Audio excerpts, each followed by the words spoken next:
तो शुरुआत में हम देखते हैं कि कंपनी के बहुत सारे वर्कर्स समंदर के बीच ड्रिलिंग करने यानी समंदर में कुछ खोजने के लिए खुदाई करने आए थे। वो कड़ी मेहनत के बाद घर वापस जा रही थी, पर तभी रिक की मैनेजर मैग्नस के पास कंपनी के हेड की कॉल आती है जो बताता है कि हेलीकॉप्टर्स जो आप लोगों को लेने आ रही थी इमरजेंसी की वजह से वो कहीं और जा रही है। रिक यानी समंदर के बीचों बीच एक जगह जिसके पास बहुत सारी शिप्स भी होती है। अब मैग्नस जब ये पूछती है कि मेरे वर्कर्स को कब लेने आएंगे कि तभी कॉल बंद हो जाती है। तभी इधर पूरी ही जगह का कम्युनिकेशन सिस्टम भी बंद हो जाता है, यानी जिसके जरिए ये किसी से भी राब्ता कर सकती है, जिस वजह से डॉक्टर जो अपने घर कॉल कर रही थी उसकी कॉल कट हो जाती है और फुलमर नाम के इलेक्ट्रिशियन का रेडियो सिस्टम बंद हो जाता है। मैग्नस एक मीटिंग बुलाती है जिसमें वो कहते हैं कि फिलहाल तो हेलीकॉप्टर्स हमें नहीं लेने आ रहे, जिस वजह से वो सारे लोग काफी परेशान हो जाते हैं। उनमें से बूढ़ा आदमी बार बार पूछता है कि आखिर क्यों नहीं आ रहे हेलीकॉप्टर्स। अब तभी अचानक सारी लाइट्स भी बंद हो जाती है। फुलमर देखते हैं कि अभी फिलहाल थोड़ी बहुत लाइट्स जनरेटर से चल रही है और रिक के मेन हिस्से का प्रेशर भी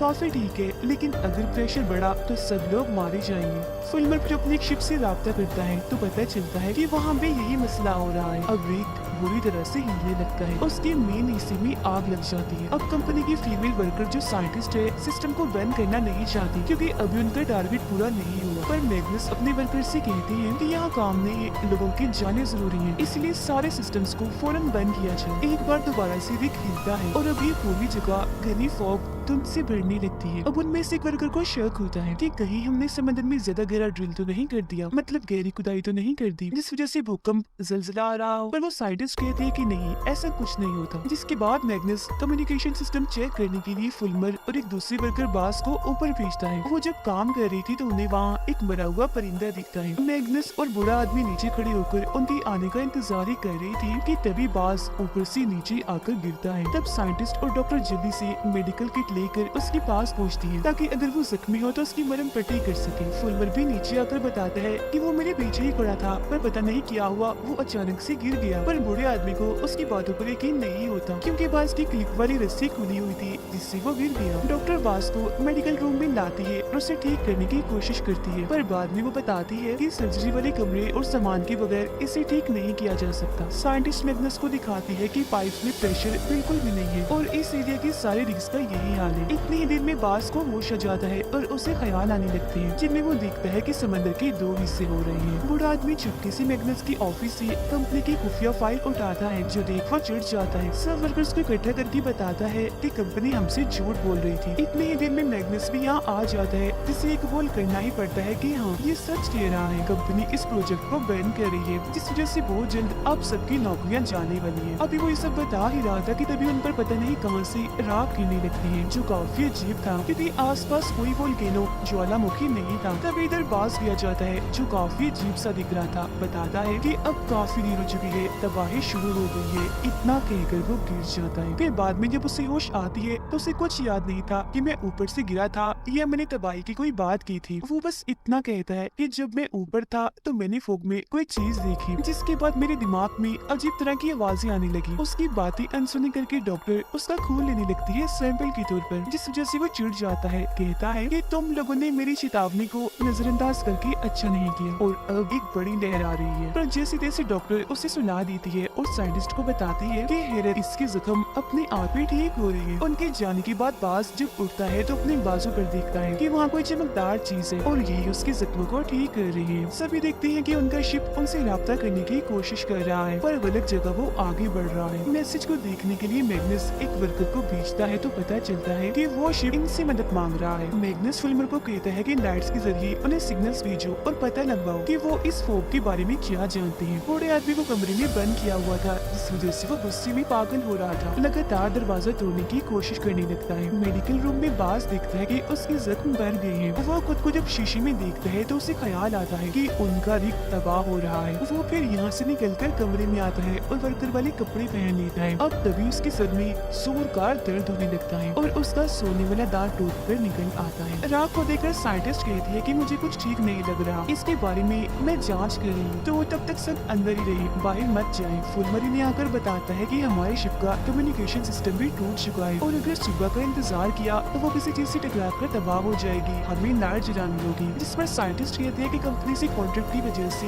हम ये नहीं कर सकते, वरना हम पर कानूनी कार्रवाई भी हो सकती है। जिस पर मैग्नस कहता है पर हम कॉन्ट्रैक्ट के नाम पर इतनी सारे लोगों की जानें नहीं गवा सकते। तो फुलमर तुम सारी लाइट्स जला दो। अब बास अजीब हरकतें करने लगता है, वो खिड़की पर गोल डायरी बनाने लगता है। फिर जब वर्कर इस बारे में पूछता है तो वो बताता है कि मेरी सर में तेज दर्द हो रही है और मैं इतना तंग आ गया हूँ कि अब सोचने लगा हूँ कि मुझे उस हादसे में मर ही जाना चाहिए था। कमरे की लाइट जैसी टिमटिमा रही थी तो बास को फिर एक ख्याल आता है जो इतना डरावना था कि इस बार तो वो यहाँ से भाग जाता है। बूढ़ा आदमी भी खिड़की तोड़कर निकल चुका था। एक वर्कर चोरी करके शराब पीता है, वो अब जैसे नहाने जाता है तो उसके पूरे जिस्म में दर्द होने लगती है। वो उल्टी करता है, साथ ही उसकी टैटू की स्याही भी उसके जिन से निकलने लगती है। पर कुछ देर के बाद जब डॉक्टर की साथी वहाँ आकर देखती है तो तब तक वो मर चुका था। साइंटिस्ट भी जब उसे देखती है तो समझ नहीं पाती कि ये क्यों मरा, पर एक वर्कर जब उसे बाज का सोने का दांत दिखाता है तो उसे समझ लग जाती है कि उनके जिस्म से सारे फालतू फजूल चीजें बाहर निकल रही हैं। फिर फुलमर जब शिप को चेक करने के लिए अपने साथी के साथ बाहर जाता है तो वहाँ बूढ़ा आदमी पहले से ही मौजूद था जो अंदर आकर दरवाजा बंद कर लेता है। फुलमर के हाथ में काम के दौरान चोट लग जाती है और अब यहाँ वो राह गिरना भी बंद हो जाती है। बूढ़ा आदमी अंदर आकर कंट्रोल रूम में जाता है और लाइट्स के जरिए मदद का सिग्नल भेजता है, जिस वजह से उनकी शिप अब फुल स्पीड में आने लगती है। ये देखकर फुलमर और उसका साथी अंदर जाने की कोशिश करती है पर दरवाजा तो बंद था, इसीलिए फुलमर चिल्लाने लगता है। जो आवाज सुनकर मैग्नस और डॉक्टर के साथी यहाँ आकर दरवाजा खोलती है और जाकर बूढ़े आदमी को रोकती है। जब एक मैग्नस समझाता है कि लेने की बजाय शिप में ये मैसेज भेजो कि वो गलत रास्ते पर जा रही है। इसीलिए जिक वर्कर लाइट्स के जरिए बास के पास जा पहुँचता है जो बाहर खड़ा हुआ था। वो उसे अंदर आने का कहता है पर बास उसे मना कर देता है, ये कहते हुए कि मैं पानी की उस क्रीचर को देखना चाहता हूँ जो ये सब कर रहा है। वो वर्कर अब जैसे उसके पास जाता है तो वो उसका गला पकड़कर उसके मुंह से पानी बाहर निकालता है। अब तभी एक वर्कर आकर इन्हें बताता है कि शिप की साइड बदलने की वजह से एक काफी बड़ी लहर इसी तरफ आ रही है, तो जल्दी से अंदर आ जाओ। जो सुनकर बाजू से वही छोड़कर अकेला ही अंदर भाग जाता है। मैग्नस आकर उस वर्कर को होश में लाने की कोशिश तो करता है पर उसकी मौत हो चुकी थी। साइंटिस्ट राख पर खून डालती है तो पता चलता है कि राख में कोई छोटे छोटे से जानवर हैं जो कीड़े हैं। वो फिर मैग्नस और डॉक्टर को बुलाकर इस बारे में बताती है कि राख की जांच करने से पता चला है कि उसमें कोई जानदार है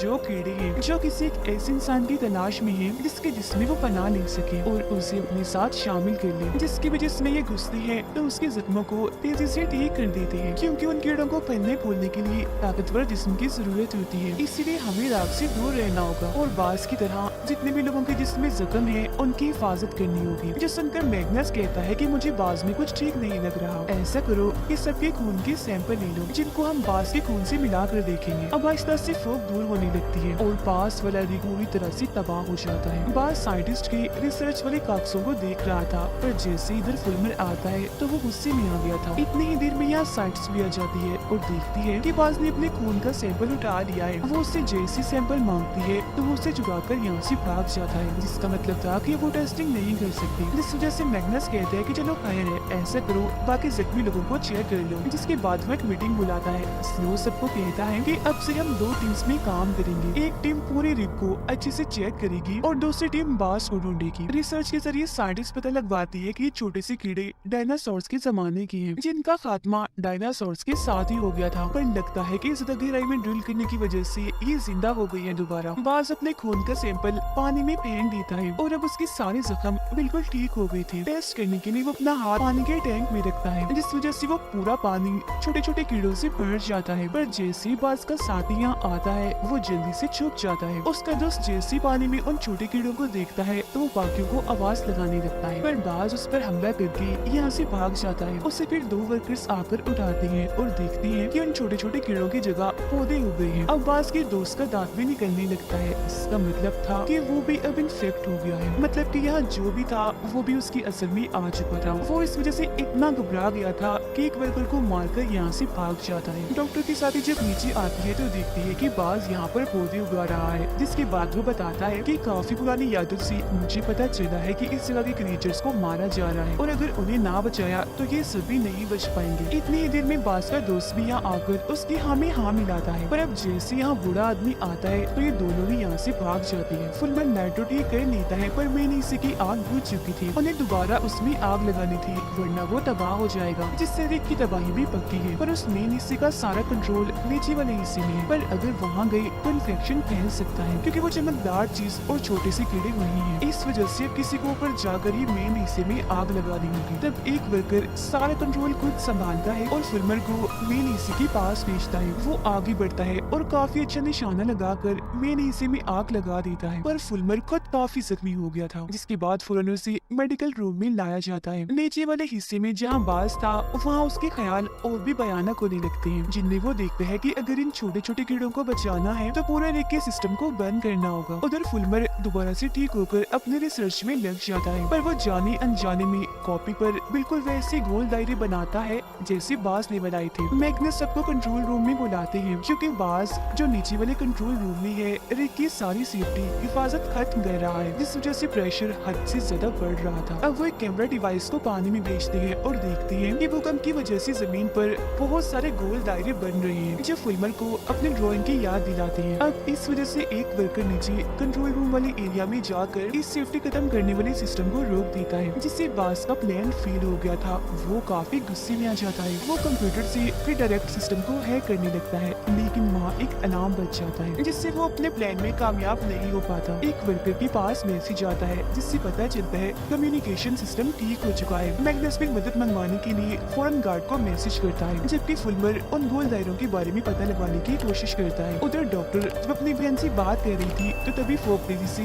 जमीन की तरफ बढ़ने लगती है, जिससे सिग्नल्स के साथ साथ इंटरनेट भी काफी हद तक चलना बंद कर देता है, जिस वजह से गार्ड को मैग्नस का मैसेज नहीं मिल पाता जो उसे मदद के लिए भेजा था। बास उन छोटे छोटे कीड़ों की ताकत की मदद से फुलमर के जिस्म से राब्ता करने की कोशिश करता है, जिससे उसके जख्म और बढ़ने लगते हैं। इसके साथ ही फुलमर के दिमाग में बास की आवाजें आने लगती है, इसीलिए वो अपने जख्म देखने बाथरूम में जाता है। अब उससे ढूंढते हुए साइंटिस्ट भी यहाँ आ जाती है, जिसे देखकर एकदम फुलमर चौंक जाता है क्योंकि एक पल के लिए उसे शीशे में बास की परछाई दिखी थी। वो इस सब के बारे में साइंटिस्ट को बताता है जो कुछ उसके साथ हो रहा था, जिस पर वो उसे दिलासा देती है। अब फुलमर को ख्याल आता है जैसे बास उसे बुला रहा है तो वो चला जाता है। कुछ देर बाद साइंटिस्ट उसे देखने आती है जहाँ वो तो नहीं मिलता पर उसका छोड़ा हुआ एक नोट मिल जाता है। अब जब साइंटिस्ट और डॉक्टर देखती है कि फुलमर नीचे वाले हिस्से में जा रहा है तो वो भी उसका पीछे करती है। अब वो चमकती चीज और छोटे कीड़े डॉक्टर को काटती नहीं बल्कि उसके इर्द गिर्द घूमने लगते हैं, जो देखकर साइंटिस्ट उसे यहाँ से ले जाती है। रिक पर सारे ही लोग काफी खुश थे क्योंकि पास वाले एक रिक से एक शिप इनकी तरफ ही आ रही थी। शिप आने के बाद साइंटिस्ट सीनियर से मिलती है जो रिसर्च लैब में काम करता था। आते ही वो सीनियर सीधा कंट्रोल रूम में जाता है। आने वाले बाकी लोगों को डॉक्टर चेक करती है कि कहीं कोई जख्मी तो नहीं हुआ। एक वर्कर ये देखकर काफी हैरान था कि मेरा साथी भी उसी शिप में आया है। अब वो सीनियर बताता है कि तेज प्रेशर की वजह से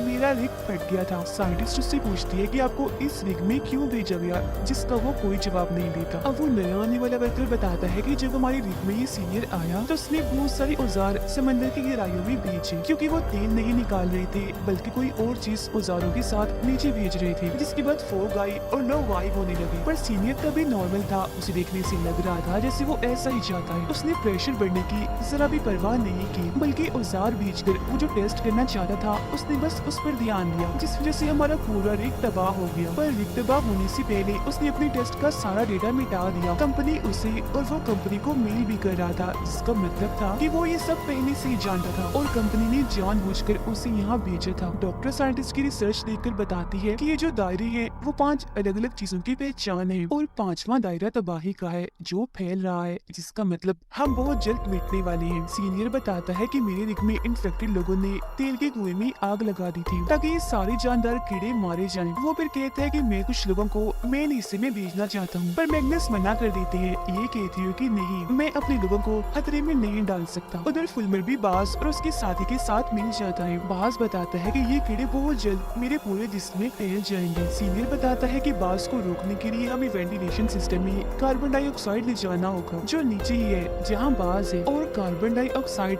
हम खुफिया सिलेंडर्स के जरिए ले जाएंगे। कि जब सीनियर सिलेंडर्स लाता है तो एक वर्कर को शक होता है क्योंकि उसमें लिखा हुआ था कि इसमें कार्बन डाइऑक्साइड के अलावा कुछ और भी मिला हुआ है। वो फिर सिलेंडर्स को अपने साथ नीचे वाले हिस्से में जहाँ बास है वहाँ वहाँ ले जाने लगते हैं। साथ ही वो सिलेंडर्स का कनेक्शन वेंटिलेशन सिस्टम से भी जोड़ देते हैं। वो लोग यहाँ बाज के दोस्त को देखते हैं जिसकी हालत खराब थी क्योंकि वो खून की उल्टी कर देता है, जिससे वो समझ जाते हैं कि यहाँ कार्बन डाइऑक्साइड के ज्यादा होने की वजह से ये मर रहा है। पौधे भी इसी वजह से मर रहे हैं और ये सीनियर का प्लान था। इसीलिए बूढ़ा आदमी और एक दूसरा वर्कर तो वहाँ से भाग जाता है, पर एक वर्कर वहीं बाज के दोस्त के पास ही रुकता है। फुलमर फिर वेंटिलेशन सिस्टम को बंद करने की कोशिश करता है, पर वो और बाज दोनों ही बेहोश हो जाते हैं। डॉक्टर देखती है कि उन दोनों के बाहर आने के बाद सीनियर ने नीचे वाले हिस्से के सारे दरवाजे बंद कर दिए। इस वजह से वो साथी जो बाज के दोस्त की वजह से रुका था वो अंदर ही फंस चुका था। उसकी हालत इतनी खराब हो जाती है कि वो मर जाता है। अब सब आकर सीनियर से सवाल करते हैं कि हालांकि ऐसा करना खतरा था, फिर तुमने क्यों वेंटिलेशन सिस्टम में कार्बन डाइऑक्साइड को मिक्स किया? जिस पर वो कहता है कि ये कोई खतरा नहीं है, बल्कि ये जिंदा रहने का एक तरीका है। वेंटिलेशन सिस्टम को बंद करने के लिए साइंटिस्ट उस नीचे वाले हिस्से में जाती है जहाँ फुलमर भी होश पड़ा हुआ था। वो उसे होश में लाने की कोशिश करती है पर वो नहीं आता, लेकिन अब वो जैसे पौधों पर हाथ रखती है तो तभी फुलमर की आँख खुल जाती है। उसे होश आ गई थी, जिसके बाद ये दोनों यहाँ से निकल जाते हैं। बाज की भी आँख खुल गई थी, उससे भी होश आ गई थी और अब वो 5वां दायरा भी बंद हो गया था। नया वर्कर बताता है कि सीनियर ने टेस्टिंग को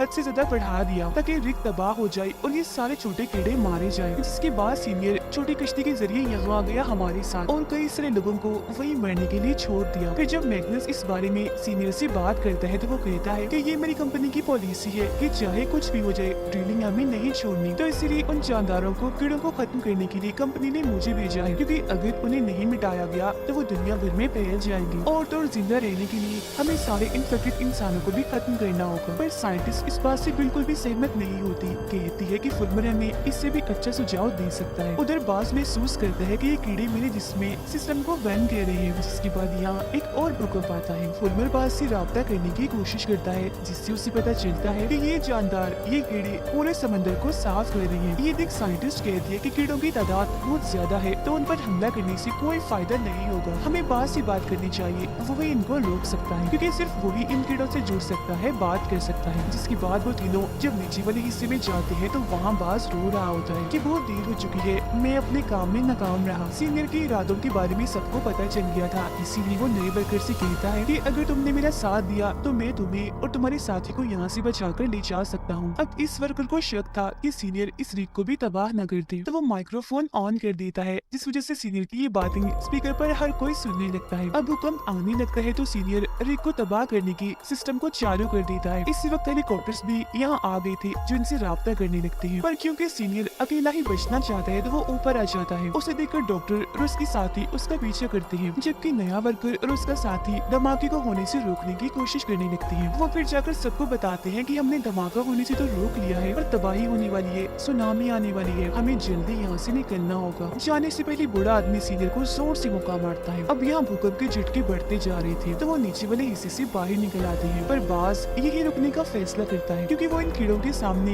ये बात साबित करना चाहता है कि इंसानों के बीच में कुछ लोग अच्छे भी होते हैं। जिसके बाद बचे हुए सारे लोग हेलीकॉप्टर में बैठकर आखिरकार वहाँ से उठ जाते हैं, पर तभी एक सुनामी आकर पूरे हेली को अपनी लपेट में ले लेती है। बाज जो कि था तो जिंदा पर वो चमकदार उन कीड़ों के साथ मिल जाता है। अब ये सुनामी शहर की तरफ बढ़कर वहाँ भी तबाही मचाने लगती है, जिसमें बहुत सारे लोग मारे जाते हैं, जिसके साथ ये सीजन इधर ही खत्म हो जाता है।